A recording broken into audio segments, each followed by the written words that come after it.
Afternoon all. Thought I'd go over another London Classic 2011 game from round 6. So I'd won the game the previous day, so I was in better spirits, and I was playing black actually again. I think that was probably to do with my reinsertion into the pairings, getting black 2 days in a row. I was also going to have black in the evening because Muswell Hill needed a player. So after this game I was going to play another game as well, which I did play, and will be the subject of maybe a video soon, or maybe even the video straight after this one. So this was a French defence against Ian Wallis, 2003 rated, which means I wouldn't be getting that many points, but at least he's like just over 2,000 anyway. So E4, and I played E6, and he plays D4, and I played D5, the French defence, the Tarrasch variation after Sigebert Tarrasch, who has this reputation of these like dogmatic sayings, but they're very useful for beginning players, you know, like knights before bishops and stuff. But of course, all the generalisations Tarrasch made, you know, really depend on the position. But in his play, he was actually a very, you know, dynamic player. So anyway, in this position, I was inspired to play an unusual waiting move, not my usual waiting move, which is bishop e7. There's other waiting moves available in this position, and I chose what Nigel Short chose to beat Adams in the Elite Classic section, which was h6. Because I figured if Adams, who's like the great, you know, one of the great GM exponents of the Tarrasch, can lose to h6, h6 might be worth a punt. But my opponent played a crafty waiting move here actually, which I think might be actually a really good move. It seems quite sensible anyway. c3. So what do I do here now? Is this move just a waste of time? Have I weakened some light squares? Is it really going to be useful for g5 later? So I play actually c5, and all he does is like play as though it's an exchange French now. E takes d, and even though the knight might argue to be not be in the optimal place here on d2, this is still quite dangerous because I've only made pawn moves now, and I don't want to leave myself with an IQP, an isolated queen's pawn. So actually I take with the queen, and all he plays is knight Gf3, and I think white's got a nagging edge here. Very simple, you know, this exchange on d5 is not going into positions I might potentially enjoy more if e5, you know, undermining later with g5 and then knight c6 and then maybe g4 and castling queenside, that sort of stuff. But no, this is a position where, okay, I've avoided you know, any major structural weakness, but I can sense the tactical pressure on the position. He's gaining a tempo with bishop c4, and I go back to d8 because I figure that actually queen h5 might be quite dangerous here for me. If queen h5, I manage to see this variation takes, and for example if bishop takes, then knight e4, threatening to get that dark square bishop, and if the bishop moves anywhere, there or there, still knight d6 would be quite dangerous for me, and I don't want to lose the dark square bishop. That would be a horrendous position. You know, imagine this position, it would be just virtually 1-0 this position, because look at, you know, white's got the two bishops. So that would be a bit of a disaster, queen h5. So I go back actually to just d8. I try and keep solid, but now this is an annoying move, knight b3, just hitting that c5 pawn, really threatening to win a pawn, and I wasn't sure or convinced I could make it into a pawn sacrifice. So actually I play c takes d4, but after knight bd4, he seems to have a lot of pressure on my position. So anyway, I play knight d4, and now bishop b5s look dangerous, as well as knight b5. So I play a6, bit of prophylaxis, which might be justified here, just about. But look at my position. I've just played these 3 pawn moves. He's got 2 bits out. He's ready to castle. I still haven't moved these guys out of the way. So, and white's just developing another piece now, bishop f4. And of course I'm a bit wary now that b5 is going to fail miserably to something like queen f3, and that would be a bit of a disaster. You know, if the queen's striking at the rook, then there's knight c6. So, for example, you know, what do I do here? This is another 1-0 situation. Knight c6, horrible. So I've got to be careful. I can't move the b pawn, but I've got to try and get, you know, castled. So knight f6, and he castles, and I play bishop e7. A bit wary that I'm just asking for a towel-like sacrifice here. The semi-open e file, the pressure bearing down, looks really dangerous. So I castle here, a bit concerned about the situation, and he starts to bring the other rook to the centre now with his preliminary move, queen e2, which may not be the strongest move, but it did look pretty scary to me at the time, because you know, rook ad1, how many squares does my queen actually have in this position? Apart from a5 and b6, not that many. I don't really want to go to e8, and there might be these sacks on the cards with knight e6 if I'm not careful. So anyway, I play rook e8 with the idea that maybe I can just tuck my queen here for a moment and play bishop f8, where this rook and this queen will be sort of defending this e6 point. So rook ad1, queen b6, but of course there's something fundamentally wrong with my position. This doesn't look like those ordinary French defence games, which say John Spillman excels at, you know, with b5 and bishop b7, with the bishops, you know, strong and diagonal. This bishop is a problem B. Pardon me. This bishop is a problem piece here. I've blocked in this pawn. This looks actually like a potentially miserable position. White has got a big lead in development, with the rooks blasting down the centre, with e6 kind of vulnerable. So actually I wasn't that pleased with the position right now. He plays bishop b3 as though this might be dangerous on the diagonal. If he ever gets queen and bishop there might be some threats. Okay, so I play bishop f8 just to make sure I'm not going to get slaughtered anytime soon with a knight sack. Now he plays knight f3, which is another kind of scary move. Look at the pressure that white is exerting here. There's frontal pressure, pressure on the d file. You know, white's pieces are pretty excellent here. You can't imagine anything really that bad happening from this position. I've got this bad bishop, so I thought, okay, I can at least try and improve my worst piece.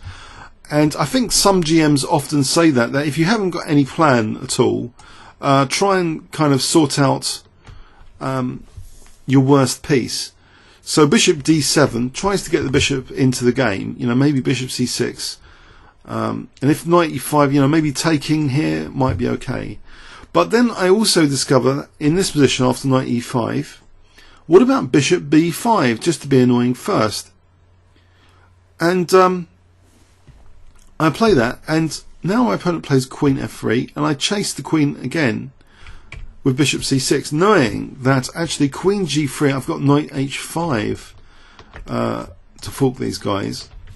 Now, he didn't take on c6, which might be a simple move to get white a technical advantage.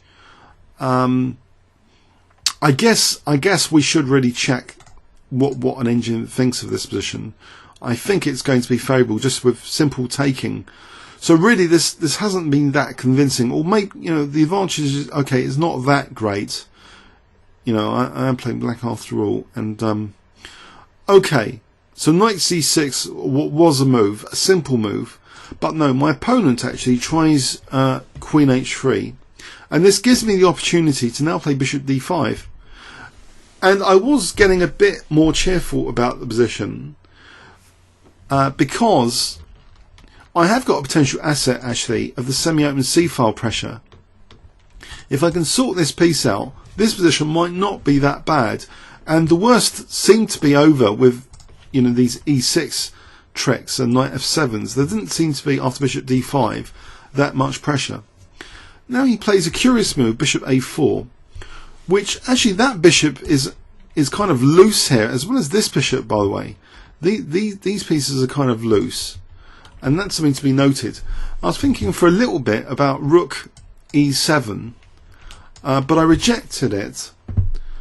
And in order to reject it, I had to calculate if I could get away with rook ed8, because what happens here is potentially the bishop gets chased, and maybe, you know, either I have to play bishop c6 or bishop e4, and if bishop e4, I have to calculate knight d7 as being possible. Okay, he did play c4, and actually the move bishop e4 came as a big shock to him. He didn't actually believe it was possible. Maybe he'd believed, you know, knight d7 was ruling it out. Knight d7 doesn't seem to be that deadly, or at least as far as my analysis was concerned, because, for example, knight d7 takes, and here, if say rook takes, then knight c5, and that's pretty nice, forking bishop and rook and attacking d1, didn't seem to be that unpleasant. So is knight d7 actually technically crushing from an engine point of view? Just check again this key moment. In fact, black would be okay with knight takes d7. Was there anything better? In fact, knight g4, queen b3. It seems black, after bishop e4, it seems the engine likes this position for black after bishop e4. And in a way, I find that clinically kind of strange. Because, as I say, the queen's actually blocking in the b pawn, and usually this bishop's nicely on the diagonal with b5, but the bishop is on the diagonal, so something has changed in the position for the evaluation to have gone in black's favour. So I believe it was around about here where knight c6, queen h3 is decentralising, and it's here it seems black might be approaching equality. So I think the key blunder, which from an engine point of view, is this bishop a4 actually. A better move might have been c4, apparently, and then bishop c6, then rook e2, exchanging rooks, maybe taking on c6 later, bishop e5 with pressure. So it seems bishop a4, and engines start to like black now after this. So let's go back to what happened. c4, bishop e4, and he played actually a pretty disastrous move in this position, because actually he was shocked about, emotionally shocked about this bishop e4 being possible. He was expecting bishop c6, and it seems to be a panicky reaction maybe. Okay, there's a little bit of pressure on b2. This next move would seem to be useful, retreat, to protect b2. Now, in the light of the recent topic on a couple of videos, the weakness of the last move, here it's not even a variation in analysis, which such a concept, which by the way Maurice Ashley introduced as the secret of chess, well, such a concept is now evidenced in the main line of the game here, and I wonder if you can spot the weakness of the last move. So I'm not asking you to magically check every single conceivable resource in the position like a computer, because the weakness of the last move is like a logical shortcut to look at logically available resources which may have been created immediately as a result of some weakness, some subtle weakness of the last move. So if we look at the subtle weaknesses of the last move, the bishop's just retreated back, and I wonder if you can spot a subtle weakness of the bishop moving back. Okay, it's got the advantage of protecting b2. What is its disadvantage? I believe, by the way, that a lot of my games from the Classic were not won or lost through some strategically elaborate positional play being outplayed, but rather calculation blunders seem to mar some of my games. So anything which kind of enhances the quality, I think, of one's technical calculations must surely improve one's calculation and tactics. Here, okay, so the weakness of the last move actually implies a tactical resource available to black. So if I give you 20 seconds here, can you either stop the video or try and guess what I played here? So I've given you a clue, the weakness of the last move. So check for any potential weaknesses there and deduce from that, rather than a brute force approach to say, you know, what resources do I have available and start looking at every piece. It's based on the last move. So 20 seconds starting from now.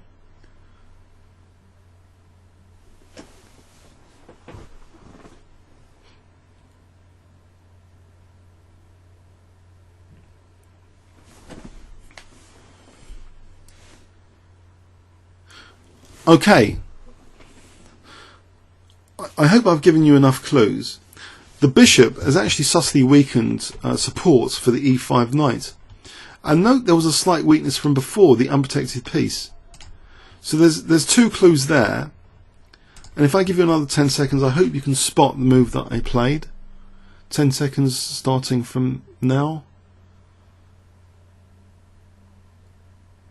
Okay. It just seems to almost like it wins on the spot. Queen a5, just hitting the loose bishop on a4 and the knight.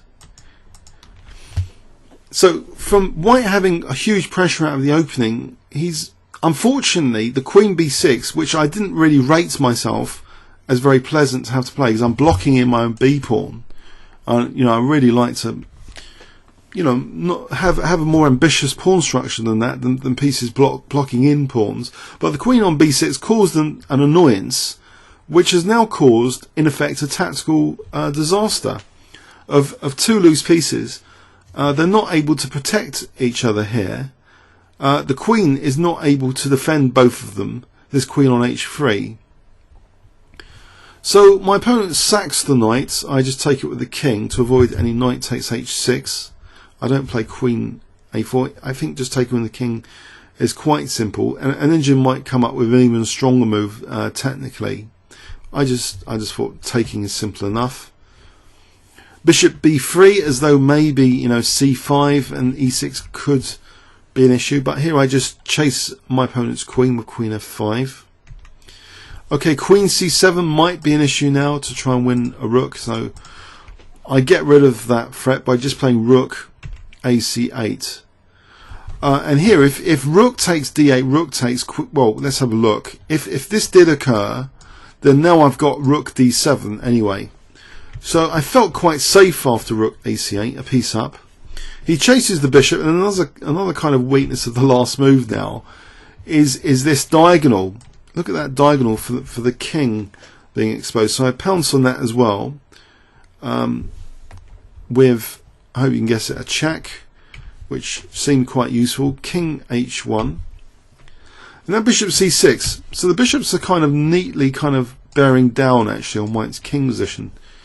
So I'm giving a little bit of a clue actually now for this next final move of the game after queen h4. Can you guess what I played here? If I give you 10 seconds. In fact, you could argue queen h4 is another case of the weakness of the last move, because the queen was actually defending f3, if you think about it, on g3. So if I give you 10 seconds starting from now, can you guess the final move of the game?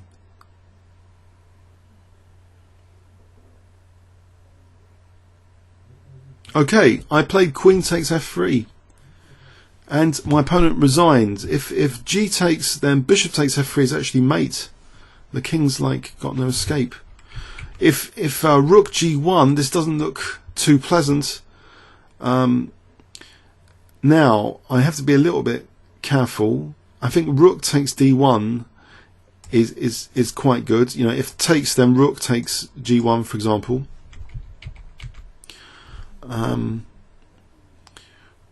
The bishop is protecting d1, but that's just it is clearly winning after here. But is it a forced mate? Probably not. I probably have to move my queen now. Maybe just queen f2 forcibly, you know, gets the queens off, for example, because I'm threatening the queen and also, you know, g1. So that's winning anyway. This position, it's a a very nice simplification, if nothing else. So basically, that game wasn't strategically complex at all. It was just won off the back of a tactic from a seemingly passive position. Fundamentally, though, the one thing I would say, I didn't have an isolated queen's pawn in my defence here.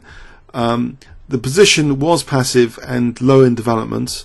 I was blocking in the b pawn, so I did feel a bit lucky to win this from a seemingly pressurised position where I was going to get seemingly blasted from a tail-like sacrifice, but that never emerged. The knight rerouting did seem quite scary for knight e5 takes f7 possibilities, but here was my one chance before knight e5, which would stop the bishop coming to d7 and coming into the game. I took my chance to get the bishop out with bishop d7. Okay, so knight e5, and now I have two alternatives at least for the bishop. So I attack the queen. The queen seems to be annoyed by the attacks and goes decentralizes, as though bishop h6 might have been a possibility, but the bishop here is guarding that. But again, the queen's also on e6, so this still looks like a crossfire from various directions on e6. So bishop d5 tries to soak up that pressure, and I was very relieved to see bishop a4. It's a decentralizing move. There's two loose pieces in the position, but that's not critical until this next move, which still leaves two loose pieces in the position, but exploitable with this dangerous queen now, with this killer move, queen a5. If we look at the evaluation shift, it's a computer move approved for sure. Bishop c1, queen a5 minus 3 after that bishop c1. So one mistake in chess can sometimes be absolutely end of game, curtains sometimes. But how do we, pounce with such sensitivity on mistakes? This weakness of the last move business might help a little bit in calculations to spot things like this. And then there was another one coming up later, well, one there with f3 pouncing on that. So the game wasn't strategically complex, it was just tactical, a tactical win really. Anyway, I hope you enjoyed it. Comments or questions on YouTube. Thanks very much.